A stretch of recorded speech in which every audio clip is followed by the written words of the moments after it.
dans le prochain épisode de Un si grand soleil. Tandis que David prend une décision importante, Camille ne lâche pas son projet de voyage. En parallèle, Myriam et Claire passent un moment avec Violette. Attention, les paragraphes qui suivent contiennent des spoilers sur l'épisode d'Un si grand soleil diffusé demain soir sur France 2. Si vous ne voulez rien savoir, ne lisez pas ce qui suit. Mardi 10 août 2021 dans Un si grand soleil. David prend une décision importante et tandis qu'une voiture lui fonçait dessus à vive allure, David est parvenu à se dégager au dernier moment et a ainsi échappé de peu à la mort. Sain et sauf, l'infirmier se rend alors immédiatement au commissariat et rapporte à Alex ce qu'il s'est passé. Malheureusement, David n'a pas eu le temps de voir le conducteur ni le modèle de la voiture. Prévenue par David, Yasmine supplie ensuite Anissa de quitter Montpellier au plus vite. Après avoir convaincu Antonin de la suivre, le couple prend le train pour le 4. De son côté, Alex montre à Becker les images de l'accident filmées par les caméras de surveillance de l'hôpital. Rapidement, le commissaire Becker fait le lien avec l'affaire Marquand et somme Alex d'indiquer aux témoins que l'enquête est désormais devenue leur priorité. À l'hôpital, David se focalise sur le travail afin d'éviter de penser à l'accident qui aurait pu lui coûter la vie. Ayant frôlé la mort, il a compris qu'il était en train de passer à côté de son existence. Il donne alors rendez-vous à Damien, son amant, pour lui raconter ce qu'il s'est passé. La vie lui offrant une seconde chance, l'infirmier a décidé de saisir cette opportunité pour assumer qui il est. En fin de journée, Colette, Mo et Yasmine sont réunis chez Marilyn où Alex est venu faire le point sur l'affaire Marquand. Comme la police manque d'effectifs pour assurer une protection, le frère de Davia a apporté des équipements de téléassistance. Au moindre danger, elles seront immédiatement géolocalisées par la police qui pourra intervenir dans les plus brefs délais.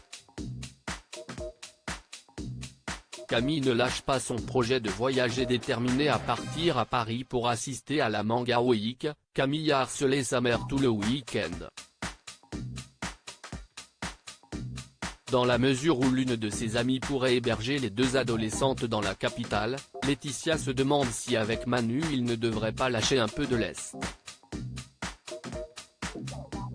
Malheureusement, ce dernier, qui souhaite protéger sa fille, pense qu'elle est trop jeune pour partir seule. Plus tard, Serge invite Laetitia à partir en week-end dans un chalet à Noël. Même si pour elle il est encore prématuré de se projeter aussi loin avec lui, la banquière reconnaît cependant que cela lui ferait plaisir. Manu déjeune quant à lui avec Camille qui fait toujours la tête. Désirant partir coûte que coûte, elle compte bien payer son voyage pour obtenir l'approbation de son père.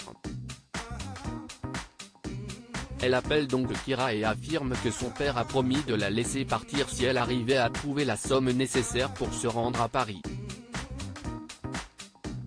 Claire et Myriam passent un moment avec Violette. Myriam et Claire rendent visite à Violette.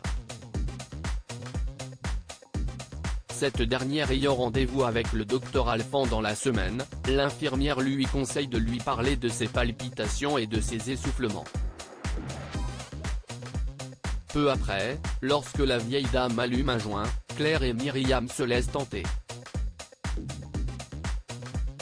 Tandis que l'ambiance est à la bonne humeur, Violette se plonge dans ses souvenirs et raconte combien elle s'entendait bien avec André, la grand-mère de Myriam. En effet, les deux femmes étaient très complices au point que Violette la considérait comme sa sœur. Violette confie ensuite n'avoir qu'une seule nièce. Bien qu'elle l'apprécie, elle n'a toutefois aucune affinité avec elle et la trouve particulièrement ennuyeuse. Plus tard, Violette, Myriam et Claire visitent l'étang appartenant à la vieille dame depuis de nombreuses générations. Myriam, qui aime particulièrement cet endroit, se souvient avoir construit ici une cabane quand elle était petite. En rentrant chez elle, Claire se précipite sur une bouteille d'eau qu'elle vide d'une traite et Kira comprend immédiatement que l'infirmière a fumé de l'herbe. Elle nie devant l'adolescente mais l'admet auprès de Florence, ce qui le fait beaucoup rire.